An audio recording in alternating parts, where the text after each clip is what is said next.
bonsoir. Bonsoir, merci beaucoup. Égérie, donc du mouvement anti-mariage, organisatrice de beaucoup des manifestations d'avant le vote à l'Assemblée, mais aussi d'après le vote à l'Assemblée. Et vous venez de fixer une nouvelle échéance pour la fête des mères, une prochaine manifestation. C'est tombé par hasard, mais ça tombe bien. Quel est votre carburant, Frigide Barjot? En gros, qu'est-ce qui vous motive, vous, au fond? Est-ce que c'est, par exemple, cette croix que vous portez Cette croix en fait partie de quelque chose de beaucoup plus large qui s'appelle l'amour. L'amour de chacun, mais l'amour des autres et l'amour des plus petits, des plus faibles, de ceux qui ne sont pas forcément déjà là et qui demain auront droit à avoir aussi un père et une mère, en tout cas dans le droit civil français. Non, mais il doit y avoir un truc plus profond que ça, parce que l'amour des plus faibles aurait pu vous motiver à sortir du bois beaucoup plus tôt sur plein d'autres sujets. Mais il y avait plein de gens qui s'occupaient de plein d'autres sujets. Et heureusement, l'abbé Pierre, la gauche, l'extrême gauche, voilà. Et comme moi, je ne faisais pas partie de tout cela, j'ai attendu le bon sujet, celui où il n'y avait pas de porte-parole. Voilà. Il n'y a pas de porte-parole aujourd'hui pour des centaines de millions, enfin des centaines de millions. Vous avez senti un vide et vous êtes dit... Des centaines de milliers, voire des millions de personnes qui n'ont pas voix au chapitre parce que dès qu'elles disent qu'elles ne sont pas d'accord avec l'éclatement d'une institution unitaire et universelle qui s'appelle le mariage, elles sont des salauds, des homophobes. Des ringards. Toujours à la recherche. Attends, on a 10 minutes tous les deux, donc on va se les donner tranquillement. Et le débat s'ouvrira après. D'accord. Est-ce qu'on peut quand même soupçonner que votre surgissement comme ça dans le monde médiatique tient au fait aussi que vous êtes une sorte de born again, parce que votre foi catholique, elle a connu un déclenchement assez récent. C'est Lourdes.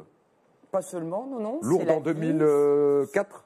Oui, il y a eu plein. Alors mon mari Basile dit. Basile Lecoq. C'est la mort de Jean-Paul II ça m'a fait un coup sur la calebasse. En fait, non. Vous savez, c'est un parcours de vie. Et je ne comprenais pas le sens. Et puis un jour, le sens, au moment où j'allais. Alors évidemment, les gens disent « Ah bon, t'as failli mourir ?» Oui, comme beaucoup de gens, j'ai failli mourir. Il y a beaucoup de gens qui ont des problèmes, des passages de vie où on se dit « Ça vaut plus la peine, je vais passer par la fenêtre ». Pourtant, j'avais tout.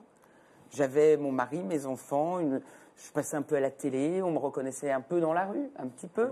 Ça, c'est vraiment une raison de vivre. Il y a des gens, c'est un moteur de vie d'être célèbre. Voilà. Bon, et attendez, et même de gagner un petit peu d'argent chez Laurent Ruquier, c'était pas mal.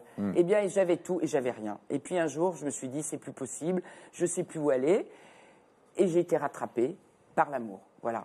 Mais l'amour du Christ, effectivement, voilà. Mais ça, entre ça, la mort de mes parents, la naissance de mes enfants, le fait de me tourner vers l'autre, parce que quand vous savez, vous mettez au monde un enfant, enfin vous les messieurs, vous ne savez pas, mais tout d'un coup, vous sortez de vous-même. Et oui, et par le fait même, eh bien en sortant de vous-même, vous voyez le monde entier autour de vous. Et le plus petit qui pleure, c'est comme le vôtre. Mais alors, où sont passées toutes ces nuits que vous avez passées dans les boîtes? Elle continue, alors ça, demandez à ceux qui me connaissent. Dans les boîtes gays, parce que c'est là que, évidemment, vous êtes quelqu'un de très ambigu, on ne peut absolument pas vous traiter d'homophobe, vous avez passé toute votre jeunesse pas fait ça pour avec les homosexuels parisiens. Oui. Vrai ou faux? Tout à fait. Vous ne leur faites pas confiance à Lyon, même avant. Vous ne leur faites pas confiance pour élever des enfants? À vos copains rencontrés dans les boîtes gays? Mais bien sûr que si. Je vais même vous dire quelque chose, Christophe. Mes enfants sont élevés aussi par nous, par Basile, par moi-même, et par mes copains homo. Oui. Ils partent en vacances avec. C'est un kibbutz chez eux. Et voilà, mais c'est exactement ça. C'est le phalanstère fourriéristo homosexuel.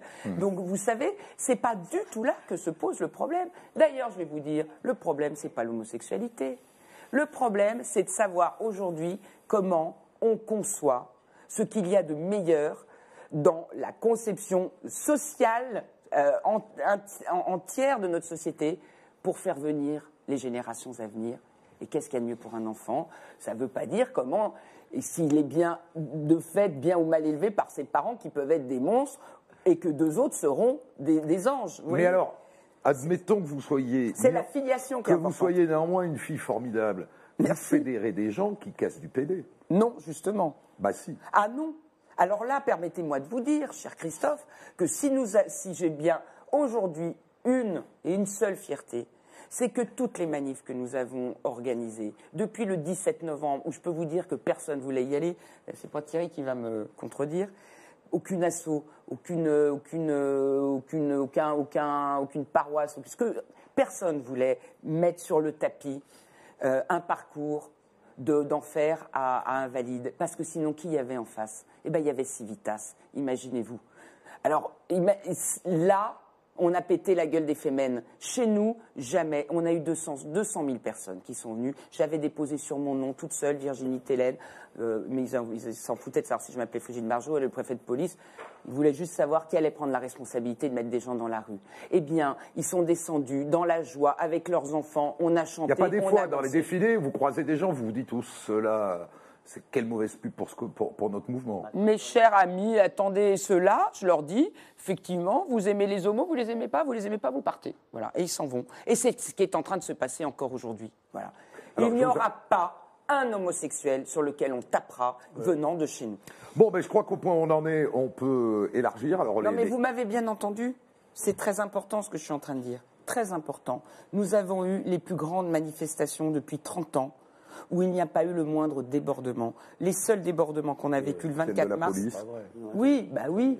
Mais oui, et de 3 excités. Du GUD, qui casse du PD, et qui était là. Non, mais attendez, il y avait, en tout et pour tout, 5 personnes que nous avons nous-mêmes, avec nos petits gars en rouge et en jaune, là, nos canaris, qu'on a évincés. Voilà. Et je peux vous dire que, encore ce matin, sur RMC, j'ai dit que tous ceux qui se prétendaient aujourd'hui faire partie du mouvement et qui étaient capables d'aller mettre des affiches sur les permanences de la LGBT, seraient poursuivis en justice par moi et par la Manif pour tous. Allez, on ouvre. Elisabeth Lévy. Oui, non mais d'abord, moi je voudrais le redire, moi j'ai suivi quand même, je connais bien Virginie, d'abord je voudrais dire quand même, c'est quand même une réussite extraordinaire que toute la France politique dit, ah oui, alors Brigitte Bardot, bientôt le pape va parler de Brigitte Bardot, tout le monde a l'air, c'est un pseudo qui me fait rire, et moi ça me fait rire.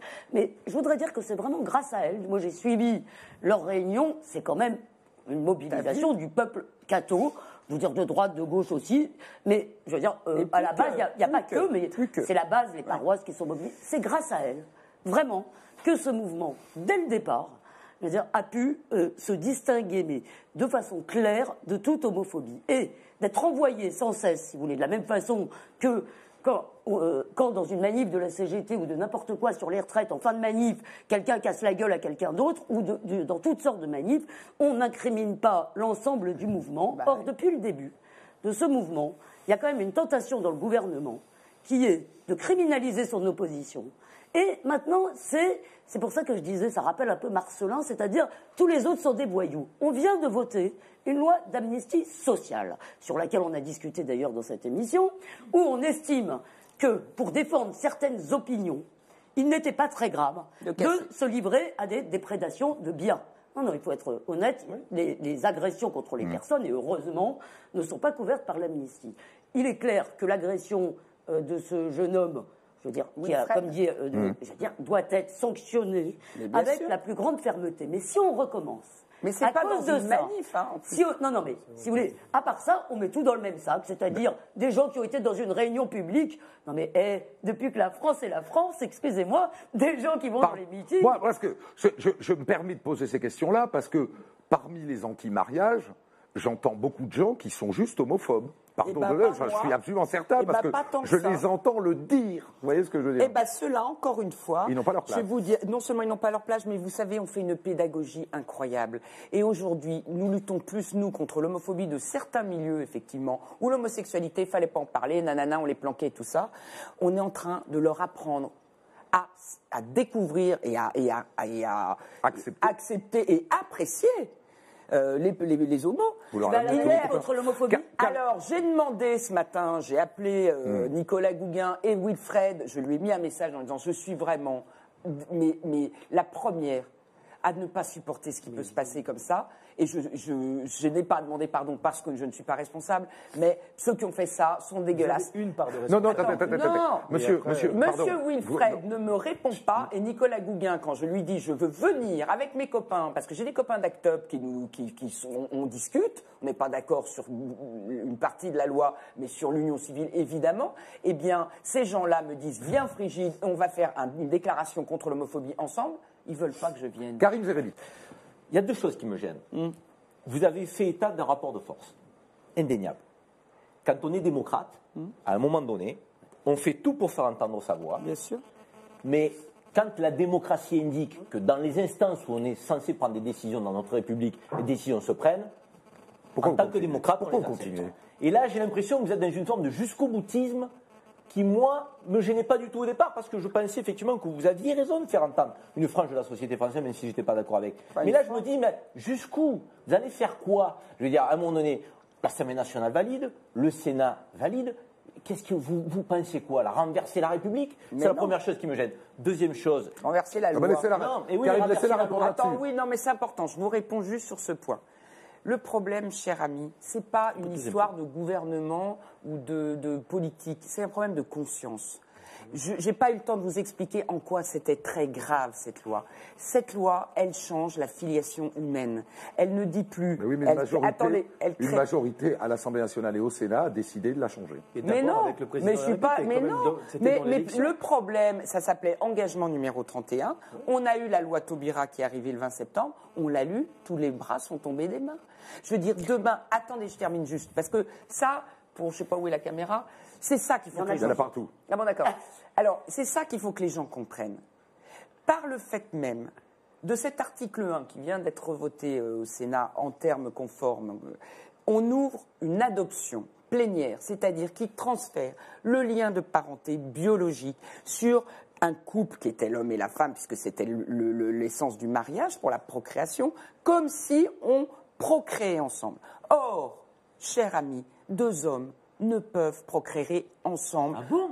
Mais non, mais attendez, c'est grave. Mais non. Non, mais attendez, sauf que la filiation... Écoutez-moi bien. Écoutez-moi bien. Sauf que la filiation, elle sera faite comme s'ils avaient procréé. Je termine. Le drame, qui est pour nous un drame et qui est très grave, c'est qu'il faudra donner ce mode de procréation technicisé qui existe, qui s'appelle, pour deux femmes, faire un enfant par PMA, pour deux hommes, par la gestation pour autrui. Aujourd'hui à Paris, Christophe, entendez ça, il y a dans des hôtels à Paris des centres de fertilité américains qui viennent déjà prendre des parts de marché et vous dire vente d'ovocytes, vente d'embryons, vente de ventre. On peut, en France, accepter ça, que l'enfant devienne un objet de marchandisation. Oui, deuxième argument. Voilà, c'est ça. Karim, ensuite il nous reste Rodolphe et Calix. Et c'est grave, ça.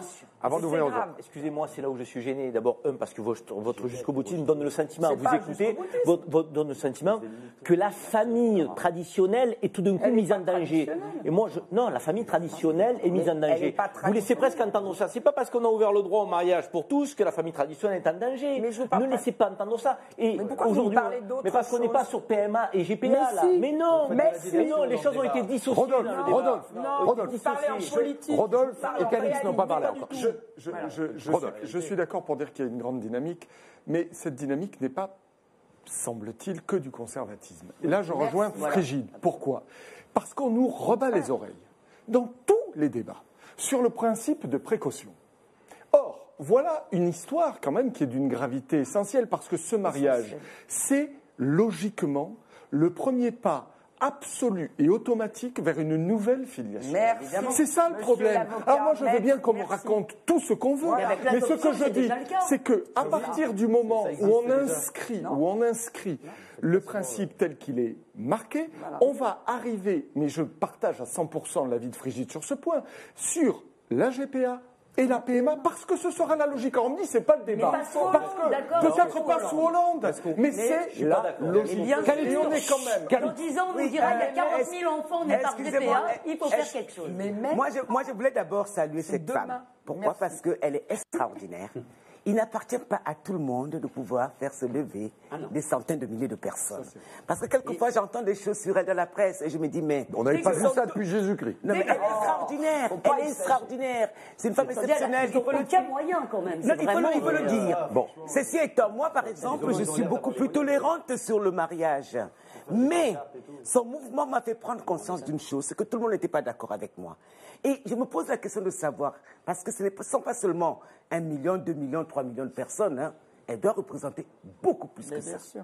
Donc, à partir de ce moment-là, pourquoi ne ferait-on pas un référendum? Merci. Tout simplement, parce que j'ai comme l'impression que le sujet crispe. Moi, par exemple, je suis pour la gestation pour autrui, je vous le dis honnêtement.